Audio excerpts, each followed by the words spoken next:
Okay, I'm going to go ahead and start. Welcome to Midwest Dairy's online grocery shopping, understanding growth opportunities for dairy webinar.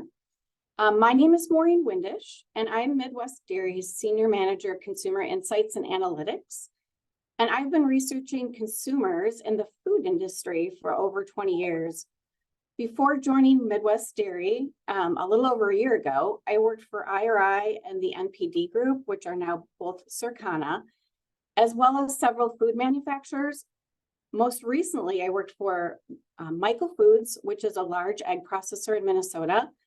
And so fortunately, before coming to Midwest Dairy, I knew that eggs were not dairy. As you likely know, Midwest Dairy engages a variety of premier market research firms. I will lead you through this webinar, which incorporates timely insights from several of our key researchers. In this case, we'll be working with Mintel data, as well as a proprietary study that we commissioned this past year. I invite you to ask questions through the Q&A feature, and we will address them at the end of the presentation. And then after the webinar, we will send you a link to the presentation as well as the recording. So let's go ahead and get started. For the agenda, we'll be talking about the consumer mindset, and especially as it relates to online grocery shopping, and we will also have a forecast. We'll talk about the importance of dairy in the cart. We'll talk about the online dairy shopper journey and barriers and triggers to shopping for dairy online. And then we'll have some recommendations at the end. I expect it'll be about a half an hour of content, and then we'll definitely leave questions for the end. So in terms of the consumer mindset, I like this graphic because it really expresses all the things that consumers are juggling when they're deciding on what they're going to purchase for food. Clearly, enjoyment tops the list, but more recently, we're seeing affordability being a primary concern for consumers. And convenience is always playing a very significant role. And when it comes to online shopping, the next slide shows why consumers are using online shopping or digital shopping to make grocery purchases. The number one reason for using a digital tool and doing online shopping is to save time. So 65% of consumers say that they're primarily doing online shopping to save time. Obviously, it limits time in the store. It's easier for heavy or bulky items. It's easier to work from a list that was previously purchased, so saved lists. Some people, 29%, say that there's better prices. Another 29% say that it's easier to track costs.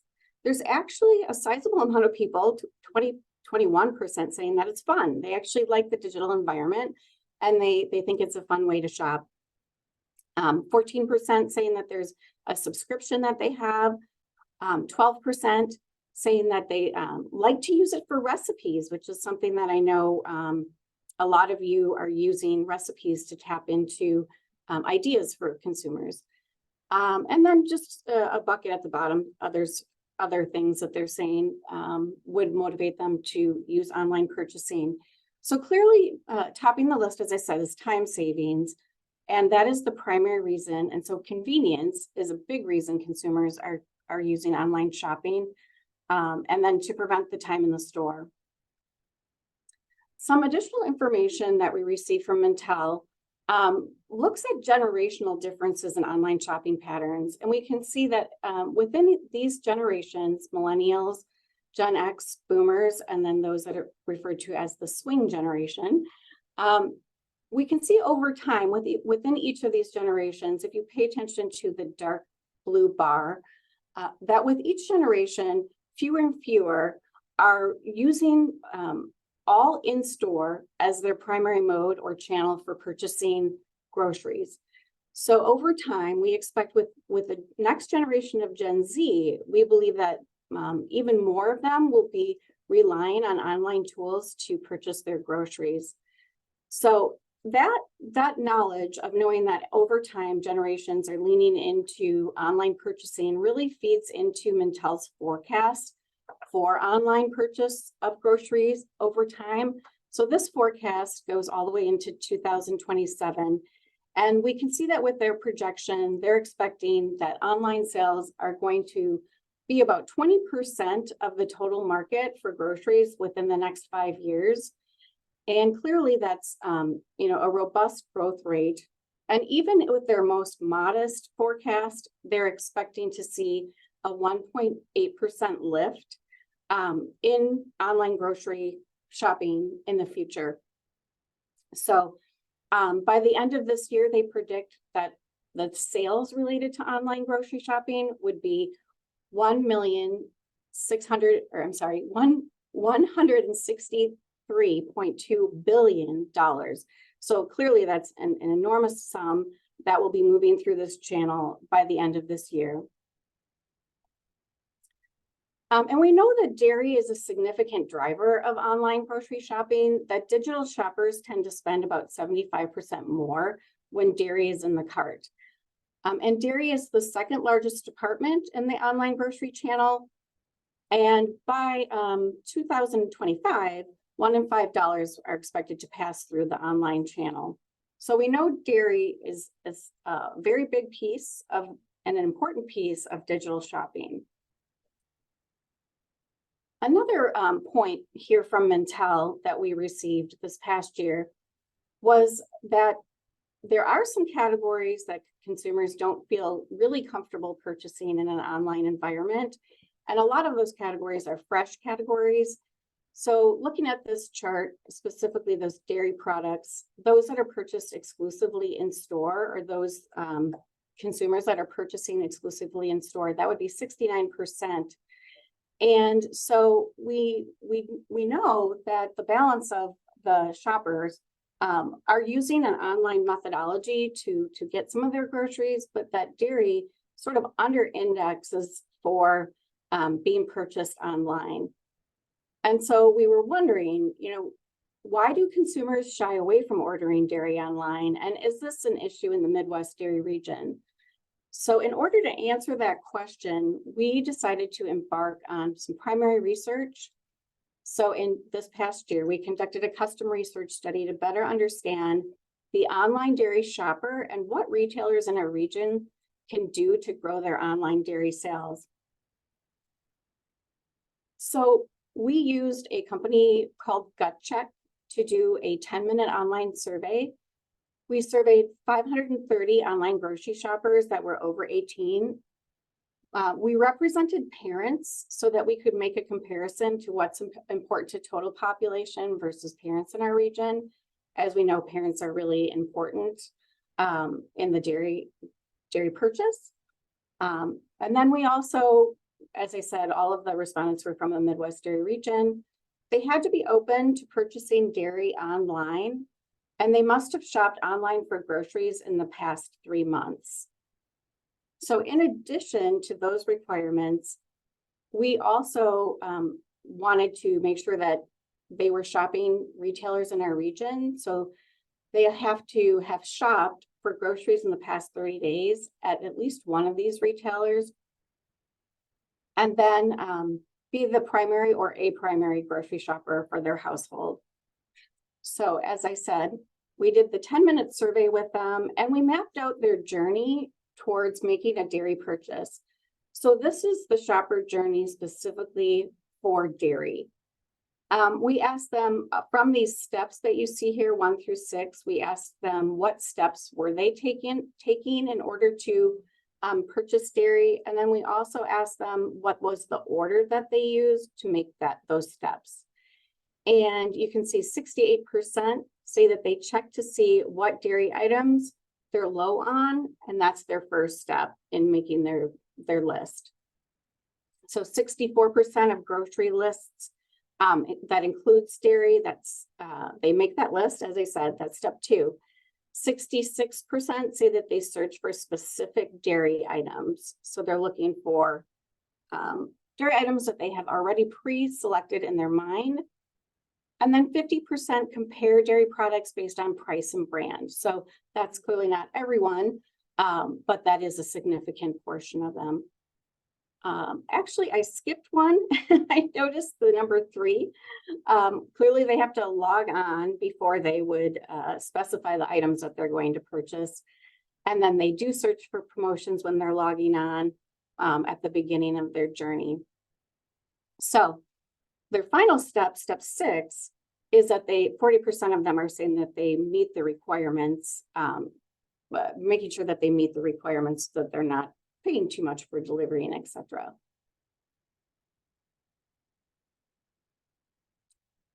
So we did ask them, okay, so when you're purchasing dairy, what is like your purchase pattern in terms of frequency? So in general, and again, we compared this to parents, the total buyers is in the blue bar and the parents is in the yellow bar. And for the most part, 50% of consumers are saying that they're purchasing 3 or more times per month. So clearly that's almost, almost weekly. Parents are purchasing dairy a little bit more frequently. But then that's purchasing in general. But then when you look to the right-hand side of the slide, that's their frequency for online purchasing. And we can see that, parents, again, they're using the tool for online purchases more, but they're not purchasing dairy as much, again, in that online environment as they're purchasing just in general, going into the store and all the other channels that are available. So clearly there's an opportunity for us in the Midwest dairy region to ensure that consumers feel comfortable purchasing dairy online. They already feel comfortable, obviously, doing that in the store, but just bringing those cues over that are going to help boost dairy sales in an online environment. So when it comes to planning their purchases, most of the respondents are saying that they are planning their purchases. So 58% in the total population and 55% in the parent population. And then sometimes they're not planning their purchases. And so that's nice to know, because it's a good opportunity for us to influence their purchase once they're in the portal. Another nice thing to know is that the majority of consumers do believe that their dairy products that they're purchasing online are just the same quality as the products that they're purchasing in the store. So that, again, an opportunity to just reinforce that the quality of the products is the same no matter where you're purchasing. There are some people that disagree with this, and so those are the folks that we, are hoping to get over the hurdle of quality, and it's maybe just take them some time to learn that behavior. So what are consumers purchasing when they are buying online? And that's what you're seeing on the left-hand side. And again, that's compared to parents in the yellow bar and total population in the blue bar. Cheese is most frequently purchased online, followed by milk, and that bumps up for parents. So parents certainly are participating more in the milk category online. Butter, followed by yogurt, and yogurt, again, being purchased more significantly by parents. Sour cream and dips, ice cream, cream cheese, cottage cheese, and whipped cream. So these are the items that they're most frequently, most comfortable with purchasing online. And overall, their satisfaction, which is the numbers that you see to the right, those would be considered top box satisfaction scores. So we're adding together highly satisfied with somewhat satisfied. And those numbers are very high in terms of satisfaction with dairy that's purchased online. Those scores are very positive to see. So we know that consumers are considering it quality food, or quality dairy, whether it's purchased online or from the store, and that they're purchasing a variety of items, and that parents are participating a bit more in the milk category, yogurt category, ice cream, and whipped cream categories. So what are the barriers to purchasing online? We have a pretty exhaustive list here. It might be a little bit hard to read, but on the left, those are the total respondents. And 34% said their top barrier to purchase was that the store was out of the product that they wanted. Another barrier was they didn't know the expiration date that was on the package. They didn't want to wait for the delivery. The shipping cost was a barrier. And they were concerned about the dairy product's freshness in an online environment. Parents, looked pretty much like total population, only they were a little bit more sensitive to products being out of stock, which kind of makes sense because they're probably looking for products that are very specific to their kids' tastes. And as we know, kids are pretty picky. And so if you don't find the product that you're looking for, something that you know your child's going to like, you're more likely not to buy at that time. So those would be the key barriers to purchase. And certainly things we want to think about if we're trying to influence them and get them to purchase more dairy online. So another question that we asked was, how often do you switch up your dairy purchases in an online environment, and what motivates you to do so? So for the most part, consumers are very willing to switch their products, and they do so mostly because of dairy products promotions, sales, or deals. But when a product's out of stock, they're less likely to be influenced but into switching into a new product. And that's even more so for parents. So about a quarter of respondents on both the total and the parent side are saying, I'm not as likely to switch up products when products are out of stock. And so that, again, that speaks to the importance of making sure that your products are available for consumers, because they are in the dairy category looking for something very specific. But they are more willing to switch up when they want to try a new product or when they want to try a new flavor. So promoting those products, promoting those new brands is really important to shifting into higher purchase behavior.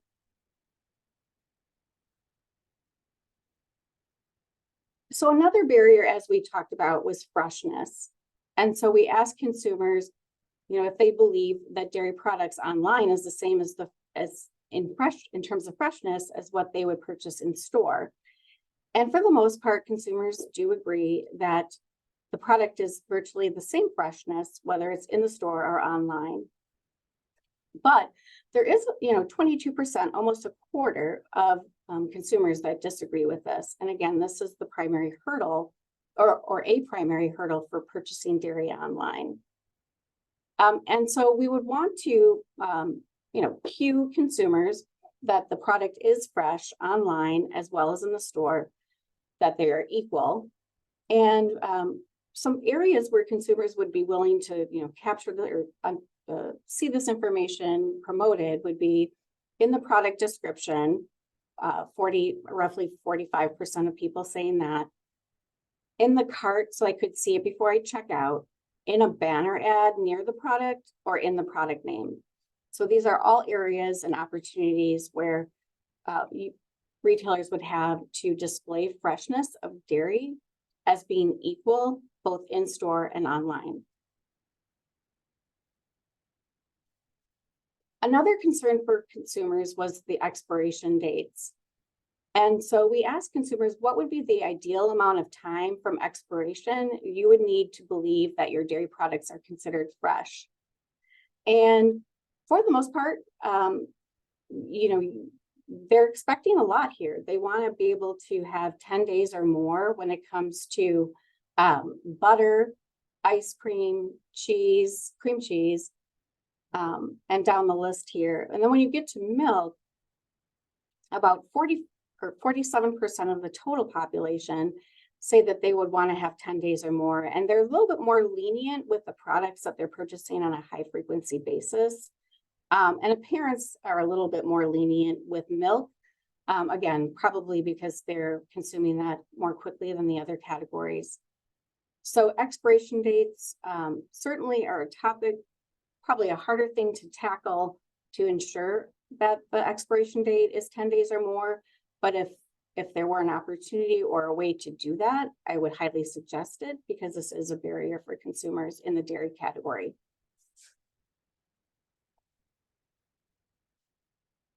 And then onto the topic of promotions. Certainly there are things that consumers say would motivate them to purchase especially if it's like an unplanned. We know some people plan and others are more apt to pick up products that were unplanned. And here are the things that would motivate them to kind of add something to their cart that was maybe they were not planning for. So a promotion that alerted me to a sale on a product for dairy, a promotion with an appealing flavor, a promotion with an appealing brand, and then seasonal and limited time offers. So these are all the top things that would motivate consumers to purchase an unplanned item. And then when you look at parents, they're a little bit more motivated than the average with a suggested recipe that uses the dairy product. So that is another opportunity then to tap into consumers and their willingness to purchase an item if it's suggested in a recipe.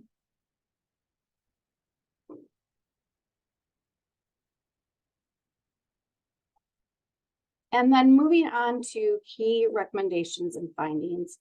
So when consumers include dairy in their online purchase, we know that they tend to spend more, which is important for boosting sales in an online environment. And then in the Midwest dairy region, shoppers are less likely to purchase dairy online than some other categories. We did confirm that with our proprietary research. And stocking issues were the biggest barrier. So it is really important to make sure that you have those products that consumers are expecting, and especially those that appeal to kids and parents are looking for. Obviously, delivery issues are also a barrier, just that having to wait for product to come and then shipping costs. But again, the stocking issues are the primary barrier. And then we do want to make sure that consumers are feeling more confident in the freshness of dairy products online. We know that they say that the expiration date is a key barrier, and a fifth are saying that they have concerns with the freshness of dairy. So if we can get over that hurdle and allow consumers that flexibility of identifying a expiration time frame that they're comfortable with, that would be an ideal way to go about ensuring freshness and their confidence. Also, maybe optimizing the cooling transport and communicating that there are ways that dairy is kept cool, and explaining that process to consumers so they feel more confident in how those products are being handled. Some other messages, again, if you could promise or guarantee freshness, that would go a long way in boosting confidence for those who are more skeptical. And then, of course, sales, promotions and sales, alerting consumers to new products that you have and what they can deliver. While most did not say that they were actively searching sales or coupons, there are a significant number that don't use coupons in sales. It is a good price. Offering something like an everyday low price could be an impetus for an unplanned purchase. And then flavor, as we know, drives people's taste buds, drive what they're going to be eating and what they choose. So flavor is key in driving impulse purchases and promotions that highlight appealing flavors, or seeing limited time offers or seasonal flavors could boost those impulse purchases. Also linking to recipes, and especially we noted that parents seem to appreciate those recipes as they run out of ideas towards the end of the week. Want to keep them at the grocery store. So those are the summary findings. And any questions? I did notice there's a question here regarding promotions for an impulse purchase. Would this be achieved through e-commerce banner and ad, or both? I certainly think you could use both. I think reminding dairy, I think because it is frequently left off the cart, the more reminders we can give them around dairy, the better.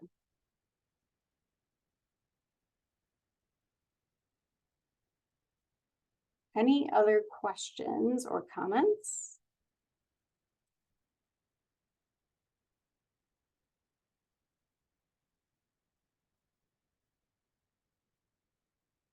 All right, well, thank you so much for your time. If you do have questions that come up after, I did want to show our contact information. Okay, so if you have questions that come up after, or you're looking for more information, be sure to reach out to me, Maureen Windish, or your contact, your primary contact is fine too. Or Martha Kemper, who is the VP, Vice President of Dairy Experience Demand, and she and I, as well as your primary contact, will be happy to help you with any additional information. There is more information behind this study, and specifically around retailers. So if you are interested in finding out more, be sure to let us know. Maureen, there is one question in the chat in particular. What online shopper percentage shop private label dairy more than brand? Do we have that? I do not have access to that information, but I could reach out to Circana and see if they might have something. Don't know that off the top of my head. And then someone else has asked, will this be posted to watch later? I would like to share with my grocery store. Yes, this will be posted to our website, and you will get a link to both the presentation as well as the video.